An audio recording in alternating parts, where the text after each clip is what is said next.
Hey there gamers, it's Professor Meg, and this is a preview of Party Panda Pirates. Welcome back to the Board Game Co. YouTube channel, and this is a preview of Party Panda Pirates. This is brought to you by Detestable Games and Draco Studios, and it is currently on Kickstarter, so you can check out the campaign down below. Now, I would like to say, first and foremost, especially, I usually say this in my previews, but this is a sponsored preview, first of all, but this is also a prototype copy.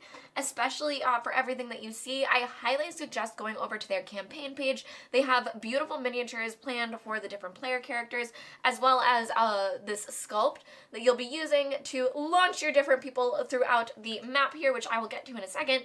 But I just want to make sure that you can check that out because it does have, especially what they're particularly planning for the campaign, and it is a little bit different from what you'll see in front of you. However, you're going to get a great sense of how it plays, and if you would like an even better sense of how it plays, it will be on the Board Game Co. YouTube channel as a playthrough as well. We will be playing through. I'm going to do horribly. I know the rules and I'm going to explain this to you guys, but I'm going to let you know this is a game that I enjoy. It is fun for me to participate in, but it is not one that I can excel in, especially dexterity and things like that. So we're just going to jump right into it because this is a party game where you are playing as a different party pirates, rolling around doing different mini games, and then you'll be doing that to collect as many points and treasures as possible, and at the end, whoever has the most treasures wins. In Party Panda Pirates, 2 to 6 players will be playing around this board, visiting different islands, doing the different challenges along the way, doing them as a group challenge together to see who will take 1st through 6th place, and then after that you'll be moving around this little hat section of the map where you'll be getting different chest tokens, and at the end of the game whoever has the most chest tokens wins. Now there is a mechanic for you to catch up if you're not the best at the different games, so we're going to just jump right into how the game plays.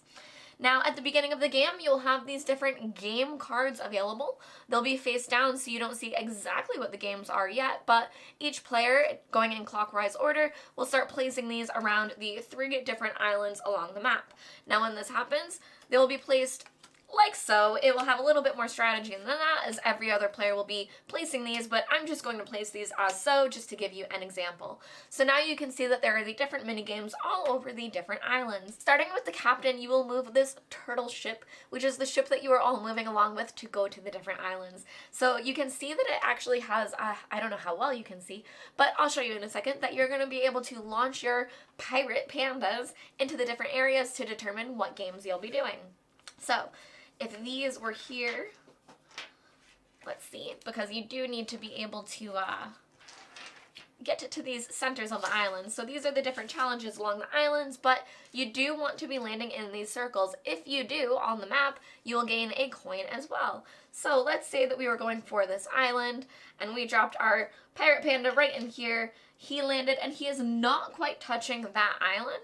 However, let's say someone else wanted to also be on the same island because they really want to play Tallest Party Hats.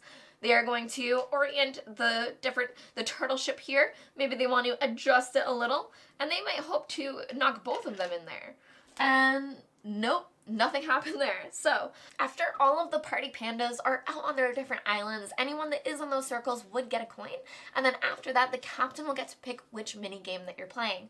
Now, if the islands have equal numbers of pandas on the islands, the captain will get to choose which island they go to. However, if there is an island with a majority of pandas, you will need to go to that island, and then the captain will get to choose which mini game they do. Now, we'll just jump right in and show you the Tallest Party Hats mini game. This is one that I am particularly terrible at, but it will be really, really funny to show you, so at least there's that. So Tallest Party Hats is now what everyone will be playing, and to do so, each player will need to stack 4 of their dice, and then they will start them all on one particular island. So you would stack all of your dice here, not all, but 4. It says 4 are required per player. You do have 5 available to you, but you would stack your 4 dice, and then the rules say that with your pinkies only, you'll pick up the very bottom dice. I'm going to gesture it first because I can't do this.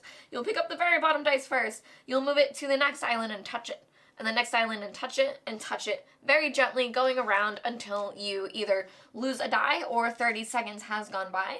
And the most islands that you're able to touch, whoever touches the most will win. So just for the funny part of the video. Yeah, see, I can't even pick it up. All right, so that's what happened there. But you can also look at the card, and there's a chance for everyone to bid on who they think will be the worst player. So when you're playing in a group, everyone knows that Meg is going to lose this challenge, which means they're going to take their bidding chip and place it in front of me.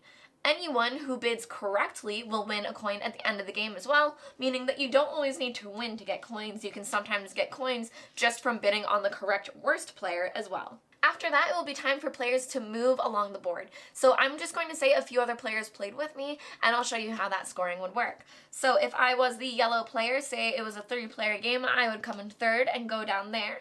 Let's say green came in first, and our blue player came in second.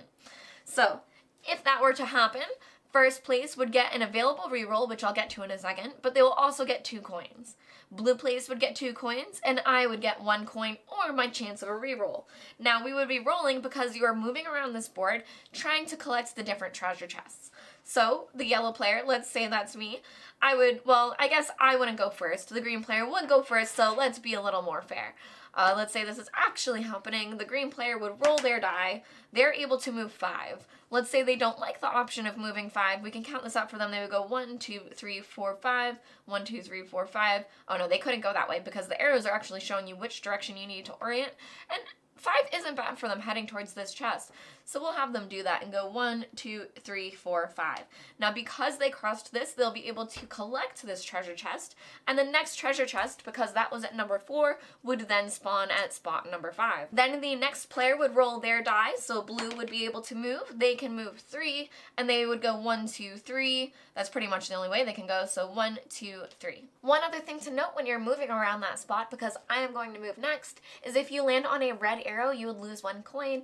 And if you land on a black arrow or a numbered spot, you would gain a coin. So in this example, our blue player would gain a coin immediately for that, and then I would finally get to move. Let's see if I can get a treasure chest.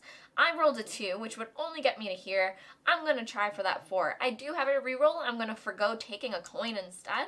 Roll, and I now got 6. So I'm going to go 1, 2, 3, 4... Oh my, 5, 6. So I will get the chest, but that's going to force me to land on an arrow, which would have me lose a coin as well. If I didn't have a coin, I couldn't lose it, which is great, because you can spend 5 coins to gain a treasure chest as well. That's how the players that are gaining coins and not necessarily winning or moving the best around this board are also able to gain treasure chests, so that is a way that you can also move toward victory. Now there are a ton of party games here. Not all of them are as difficult for me or for certain players that have dexterity issues. There are some that are more thinky, more puzzly. There are others that are straight up silly. So the variety of games that you'll be able to play with from game to game will change quite a bit. Party Panda Pirates does come with a little booklet as well for you for all the different party games, so as you're doing it, you don't have to rely on iconography or just the cards. You'll be able to use the booklet to guide players with what they need to do, and pretty soon, as you play them with your friends, you'll learn the mini-games more and more, and it will be more fun just to jump up and start the game. Overall, this played very quick and silly, as it should be, because you are Party Panda Pirates, and I felt all of the minigames were fun and engaging, and it kept everyone playing. I really enjoyed the mechanic that there are ways for you to catch up as the players that are losing and still stay engaged in the game, and all of the games are fun to play, so it was just fun to play with everybody, even if you're not the one winning. This has been Party Panda Pirates. Remember, there will be a playthrough on the Board Game Code channel, so if you'd like to see how funny that gets, I highly suggest you check it out, and you can check out the link down below for their Kickstarter down below. Thank you to Detestable Games and Draco Studios for sponsoring this video, and I will see you all next time. I hope you have a great week. Bye!